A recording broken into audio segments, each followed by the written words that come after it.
अस्सलामु अलैकुम वरहमतुल्लाहि वबरकातुह।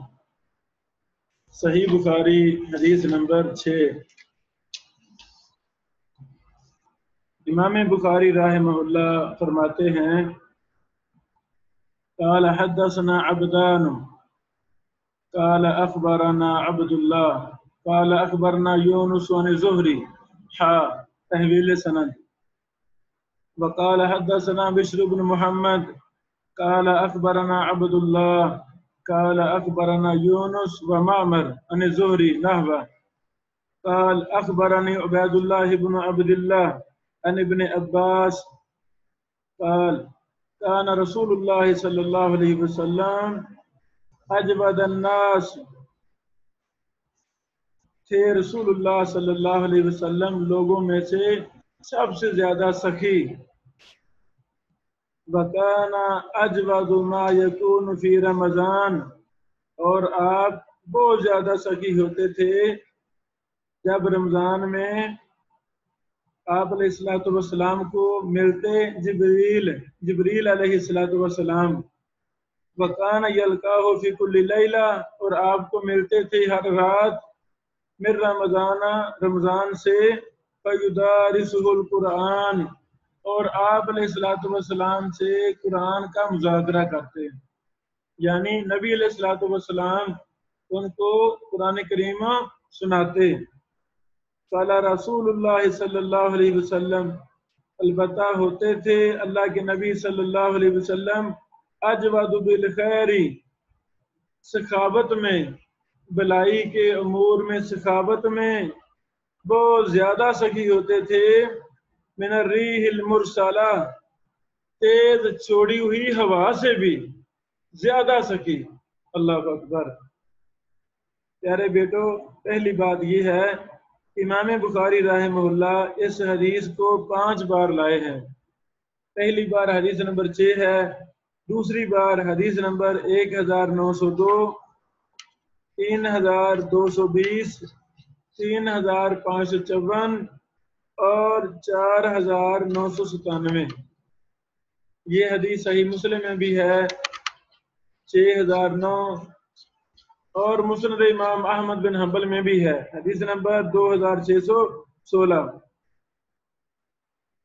पहले हम इसकी सनदों पर मुख्तसरन बहस करते हैं। सैयदना इब्न अब्बास इस हदीस के मरकजी रावी हैं, सहाबी रसूल सल्लल्लाहु अलैहि वसल्लम। इब्न अब्बास से बयान करने वाले उबैदुल्लाह बिन अब्दिल्लाह हैं, उनसे बयान करने वाले इमाम ज़ुहरी हैं। जितनी भी हम इस हदीस की सनदें इकट्ठी करेंगे, तमाम की तमाम सनदें ज़ुहरी पर जमा हो रही हैं रहिमहुल्लाह।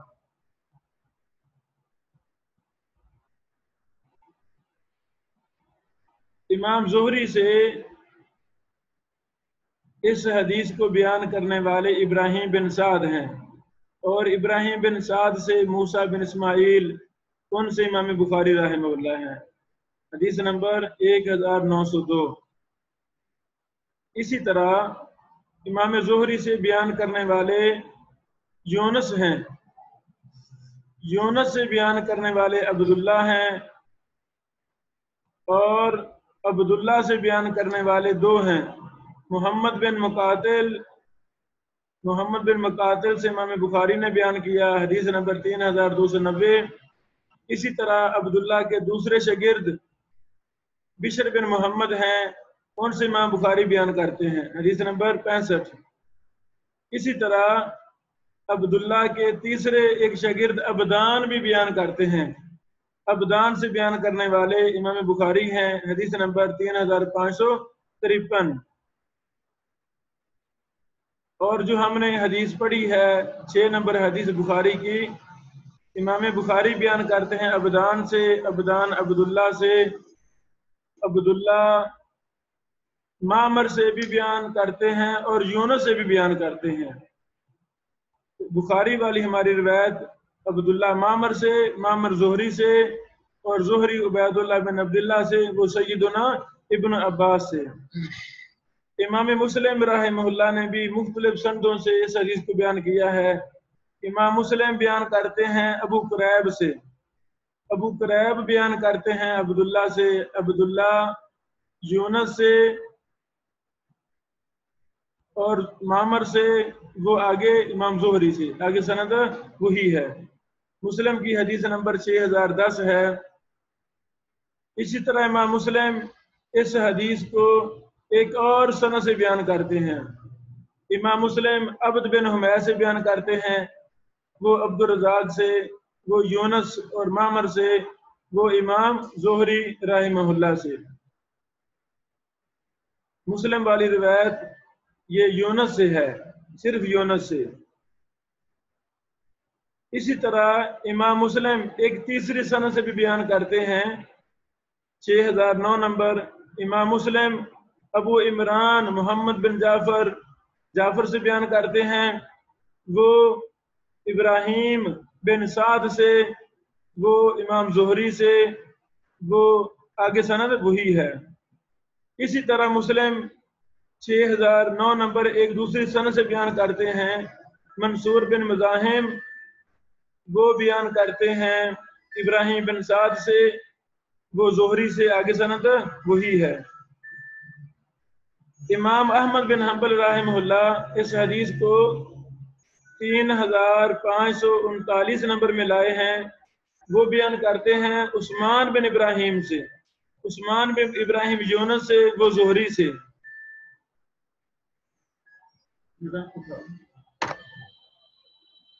इसी तरह इमाम अबू अवाना राहिमहुल्लाह, मेहनत है। इमाम अबू अवाना इस हदीस को मुस्तखरज में लाए हैं, हदीस नंबर 10198 है। अबू अवाना बयान करते हैं मोहम्मद बिन इसहाक अस्सगानी से, वो सुलेमान बिन दाऊद हाशमी से, वो इब्राहिम बिन साद से, वो ज़ुहरी से, आगे सनद वही है। इसी तरह इमाम अबू अवाना रहमहुल्लाह इसी हदीस को 10199 नंबर में अपने 4 शयूख से बयान करते हैं, 4 असाज़ा से, हमदान बिन यूसुफ, हसन बिन अब्दुल आला, मोहम्मद बिन अब्दुल्ला, इब्राहिम बिन मोहम्मद, इन 4 असातिज़ा से अबू अवाना बयान करते हैं। वो अब ये चारों बयान करते हैं अब्दुल रज़ाक से, अब्दुल रज़ाक बयान करते हैं यूनस से, अब्दुल रज़ाक बयान करते हैं मामर से, मामर आगे ज़ुहरी से। अल्लाह अकबर। इमाम मोहम्मद बिन याहया अज़्ज़ुहली, अल्लाह अकबर, इमाम मोहम्मद बिन याहया अज़्ज़ुहली वो भी इस हदीस को बयान करते हैं, जो मोहम्मद बिन याहया अज़्ज़ुहली हदीस नंबर 65, वो बयान करते हैं उस्मान बिन उमर से, उस्मान बिन उमर अब्दुल्ला से बयान करते हैं, अब्दुल्ला आगे यूनस से, यूनस ज़ुहरी से बयान करते हैं। अच्छा जी, एक थे इमाम इब्न अबी दुनिया, इमाम इब्न अबी दुनिया बड़े मशहूर इमाम हैं, उन्होंने कई माशाल्लाह किताबें लिखी थी।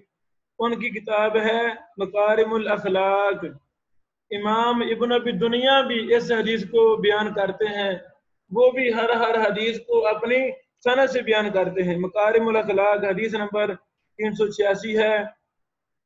इब्न अबी दुनिया अपने उस्ताद मंसूर बिन नबी मुजाहिम से बयान करते हैं, वो इब्राहिम बिन साद से, इब्राहिम बिन साद ज़ुहरी से, आगे सनद वही है। अल्लाह अकबर। यहाँ पर एक और बतौर फायदा इस हदीस के मुतालिक वो भी हम बयान करना चाहते हैं। एक इमाम गुजरे हैं अबुल फतूह अल अताई अल हमजानी,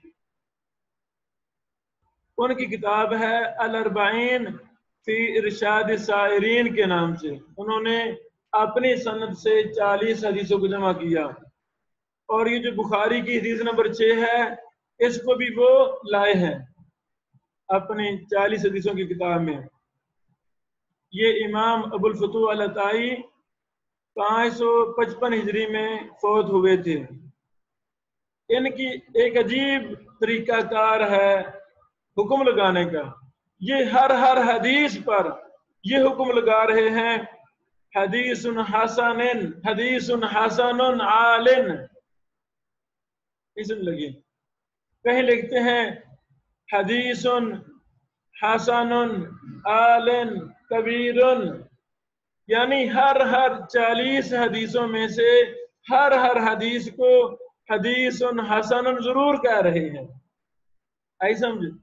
یعنی جب آپ ابو الفتوح العطائی کی الاربعین کا مطالعہ کریں گے تو اس میں پریشان نہیں ہونا، وہ کوئی اصطلاحی حسن نہیں مراد لے رہے، حسن اصطلاحی مراد نہیں لے رہے، بلکہ ویسے ہی حدیث کو ایک محبت کی خاطر کہ یہ حدیث بہت اچھی ہے، عالی سند والی ہے، بلند و بالا حدیث ہے، بلند مقام والی ہے، اس اعتبار سے وہ لفظ حسن بول رہے ہیں۔ جیسے مشکات المصابیح السنہ والے دوسری فصل کو الحسان کا نام دیتے تھے، تو حسان سے مطلب کیا وہ ساری روایتیں حسن ہیں؟ حالانکہ ایسی مراد نہیں ہے، اصطلاحی ساری روایتیں حسن نہیں ہیں۔ تو اسی طرح ابو الفتوح العطائی رحمہ اللہ کی کتاب الاربعین میں ہر حدیث پر یہ حکم لگا ہوا ہے حدیث حسن، تو اس سے حسن اصطلاحی مراد نہیں ہے، یہ یاد رکھیں۔ اللہ اکبر۔ یہاں پر ایک اور بھی بہت اہم بات ہے، وہ یہ ہے کہ اس حدیث کے راوی ہیں سیدنا ابن عباس رضی اللہ تعالیٰ عنہ۔ بعض راویوں نے ایک دوسری حدیث امی عائشہ سے، ایک دوسری حدیث ہے، انہوں نے صحیح بخاری کی حدیث نمبر 6 کے الفاظ اس میں داخل کر دیے، اور داخل کرنے والے کون ہیں؟ امام ابن شہاب زہری کے شاگرد۔ بعض شاگردوں نے ابن عباس کے حدیث کے لفظوں کو امی عائشہ کی متن میں داخل کر دیا۔ تو یہاں یہ مسئلہ ہے علت کا۔ علل کی 2 قسمیں ہیں، علل ظاہرہ، علل باطنہ۔ علل ظاہرہ جو بھی جرح و تعدیل علوم حدیث سے تعلق رکھتا ہے اس کو پتہ چل جاتا ہے کہ یہاں علت ہے، لیکن خفیہ علت کا پتہ ہر کسی کو نہیں چلتا، بلکہ اسے چلے گا جو علل میں بڑا ماہر ہو، جس کا کام ہی سند جمع کرنا، طرق جمع کرنا، متون جمع کرنا، ہر راوی کے کتنے شاگرد ہیں، فلاں کیسے متن بیان کر رہا ہے، فلاں کیسے بیان کر رہا ہے، جس کا مشغلہ یہ ہوتا ہے اس پر خفیہ علتیں واضح ہوتی ہیں۔ یہ فرق کہ سیدنا ابن عباس کی حدیث کے الفاظ امی عائشہ کی دوسری حدیث میں داخل کر دیے بعض راویوں نے، تو یہ اس کا تعلق اس سے ہے علل خفیہ۔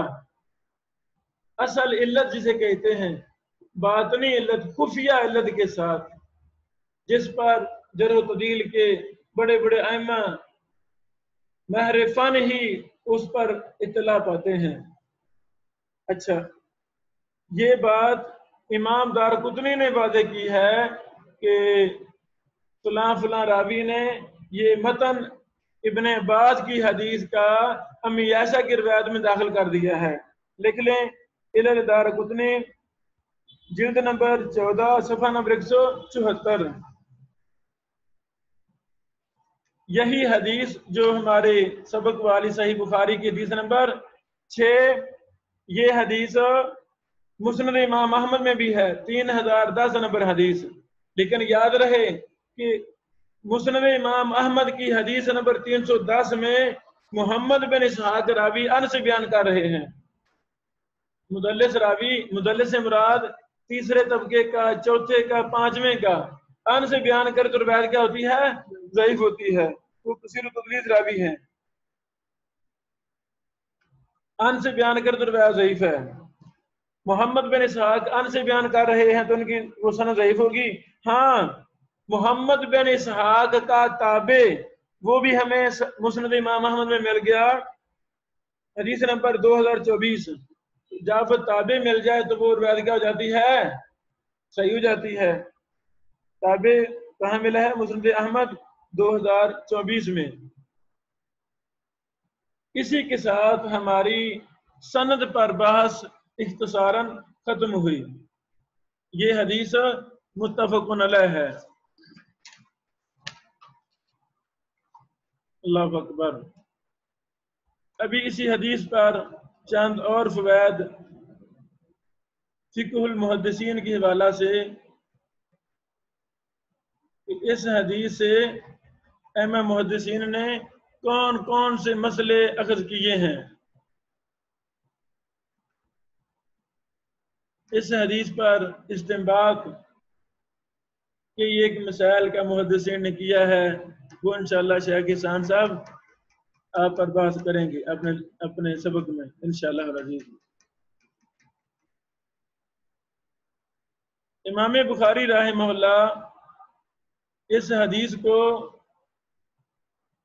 باب کیف یعنی وحی کے حوالہ سے جو پہلا باب ہے اسی کے تحت لائے ہیں، اس پر الگ کوئی باب نہیں قائم کیا۔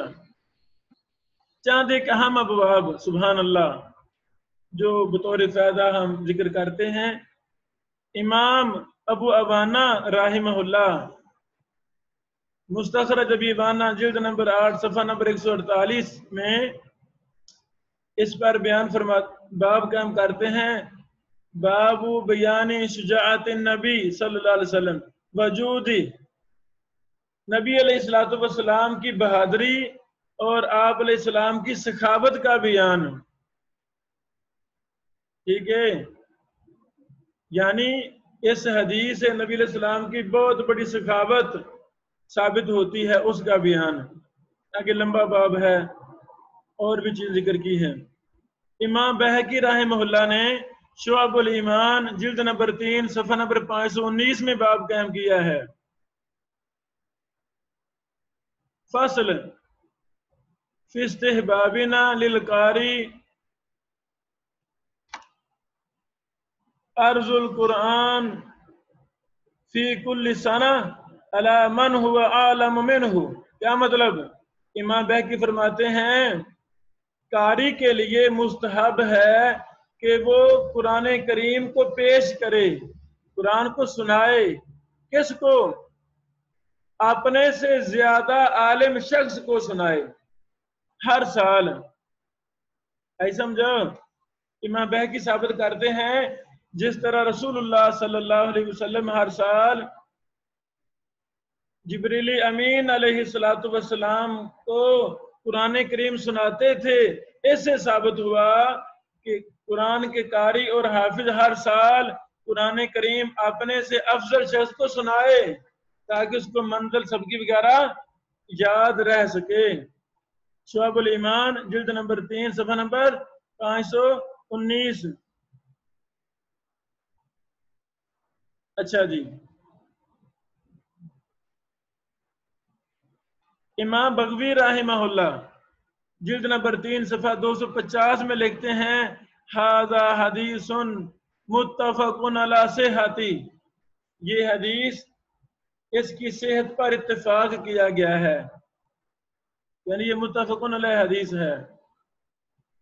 جو ہم نے بولا ابو الفتوح الطائی الحمزانی متوفہ 555 ہجری، انہوں نے کہا ھذا حدیث حسن عال متفق علی صحتہ الاربعین فی ارشاد السائرین الی منازل المتقین ابی الاربعین الطائیہ، دو نام ہیں، صفحہ نمبر 95۔ بیٹو جب بھی آپ ابو الفتوح الطائی رحمہ اللہ کی کتاب الاربعین دیکھیں گے، ہر حدیث پر حدیث حسن عال لکھا ہوا ہے۔ اس سے کیا مراد ہے؟ حسن سے اصطلاحی مراد لیں گے؟ اصطلاحی مراد نہیں ہے۔ لو میرے بیٹو، اسی کے ساتھ ہماری صحیح بخاری کی حدیث نمبر 6 اختتام کو پہنچی۔ بارک اللہ فیکم۔ کل ہم انشاءاللہ اگلی حدیث مکمل کریں گے۔ السلام علیکم ورحمۃ اللہ وبرکاتہ.